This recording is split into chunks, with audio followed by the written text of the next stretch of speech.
Okay, so this is a little pointer tip. Don't mind the dog.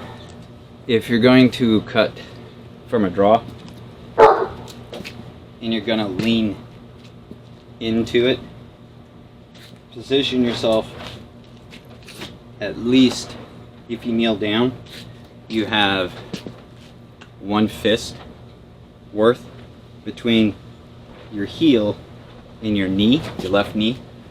So if I want to cut that from a draw cut, basically,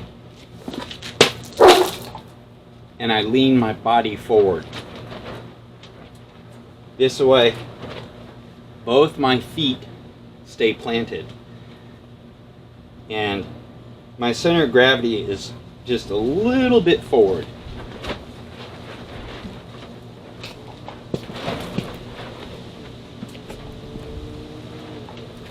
Now, another key thing is always make sure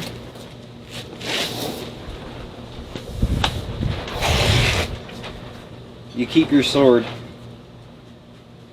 vertically, because it makes it easier to cut. What makes it even easier yet is if you're cutting from left to right, if you take the sword and turn it, make sure you use that thumb in both motions. You want to use both motions. You want to move the saya back while you're drawing the sword out. So I'm going to cut from left to right. That was a sucky one, but you get the point. I was a little too high on that.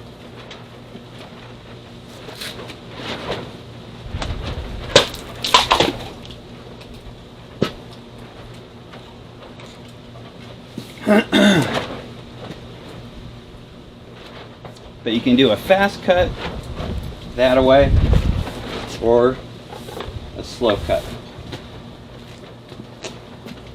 But the main point, the main thing you always want to do is keep both feet planted at all times. So that way, if you are reaching forward, if you have a one fist width from your left knee to your right heel, that would be perfect, and you can literally lean forward and keep from falling.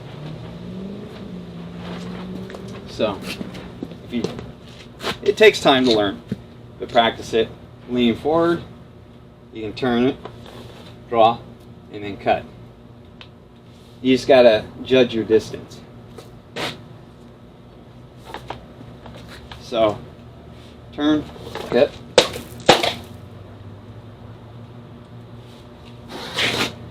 and there you go. Because if you cut and you're coming off the ground, you could potentially fall, and that could be kind of harmful to you.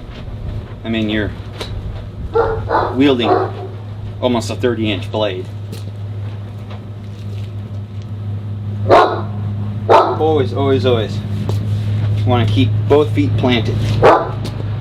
So, like I said, when you take a stance, put your knee down, see if your fist fits in there. If it fits in there, that's a perfect distance, and you can actually lean forward quite a bit and not fall. Another key thing on a draw cut is turn the saya. Which direction? If you're cutting left to right, turn it so the blade is left. If you want to cut from bottom to top, you're going to turn it upside down and draw the sword up.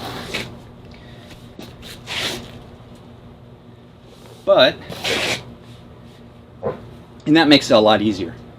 Much, much easier to do a cut. If you're going to cut from top to bottom, obviously you're going to draw it straight up and down.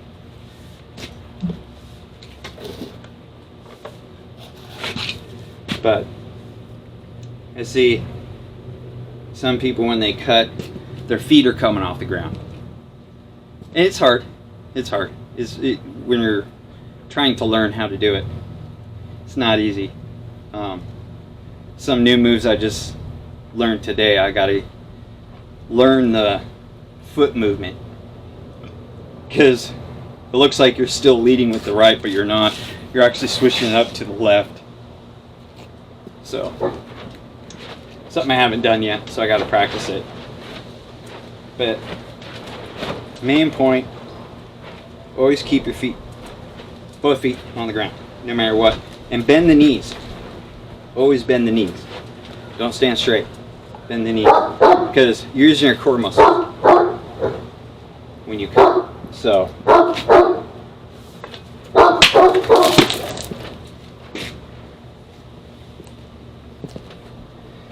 that's another reason why we bend the knees.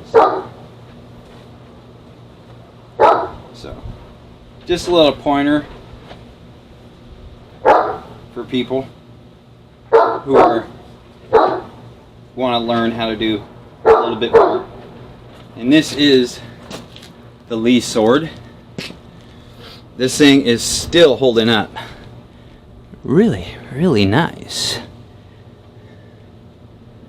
I still have to finish editing the Murasami video, so it's going to be a while on that one.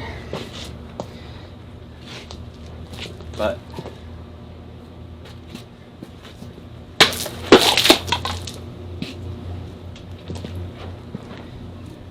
we'll get there with it. That is for sure.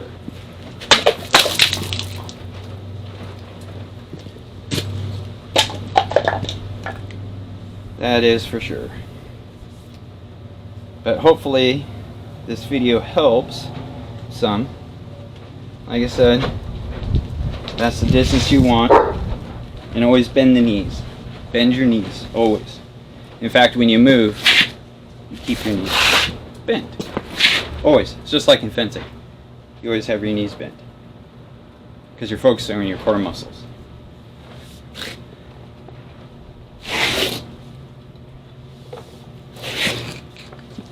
So, hopefully this was insightful for some. And hopefully very soon. Hang on, guys. It has been extremely hot here, so that was kind of nice. We've been in triple digits here lately, which isn't fun.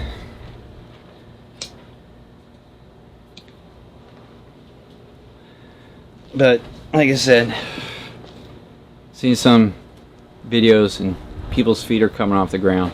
You want to try and keep those planted as much as possible, and it's for safety. It really is, you know. So it's like like I said, it's not easy. It's hard, especially when you don't have any schools available to be properly taught and everything. Even online classes are kind of sometimes really hard, you know, because you don't have a physical person there. So what our teachers intentionally say, if it feels really uncomfortable, you're probably doing it wrong. Okay. Now they also do say the movement might feel a little strange to you. And it's because we're not used to moving our body that way, a certain way. But if it feels really uncomfortable, then you're probably doing it wrong, is how they explain it to us. Because they know they're not with us physically.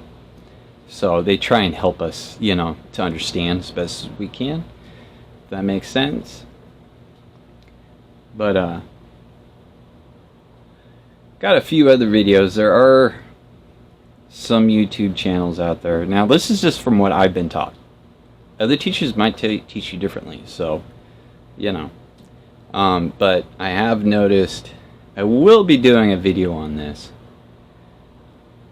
Some YouTube pages that say that they're schools, I'm going to say that in quotations, that, I don't know, they just don't set right with me.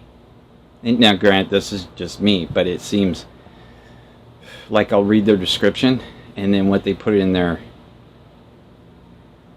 video will sometimes contradict what's in their description. Now, that doesn't mean that they're playing you or whatever, but then I watch some of their movements, how they train, and it's stuff I've never seen before. That seems a little, I don't know, like one person, he was training to cut one-handed, which is a good idea because it takes a lot more oomph to cut one-handed.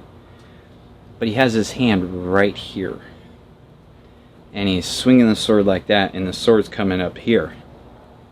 You don't want this hand anywhere near this edge. That's why, like in fencing, this hand, we put it back here, or we put it behind our back. The best thing to do with Japanese swordsmanship is this hand stays on your saya all the time if you're one-handed. That way you know where it's at, and you know it's out of the way. So, but not gonna get too much into that today. I just hope everyone's having a great weekend and staying cool. Like I said, we've been in the triples here, which has been horrible, especially for work. And yeah, Joe, you asked for it, so I'll do a little video of my work, and after you see it, you're gonna be glad you don't do what I do for a living. Trust me. But hey, I told you, you didn't want to see what I did for a living. So, that video will be specifically for Joe at Steel Forge and Fire. Go check him out if you haven't yet. So, that's all I have for you guys. I'm going to go back in where it's nice and cool, because it is hot as hell out here. So, I will talk to you all later.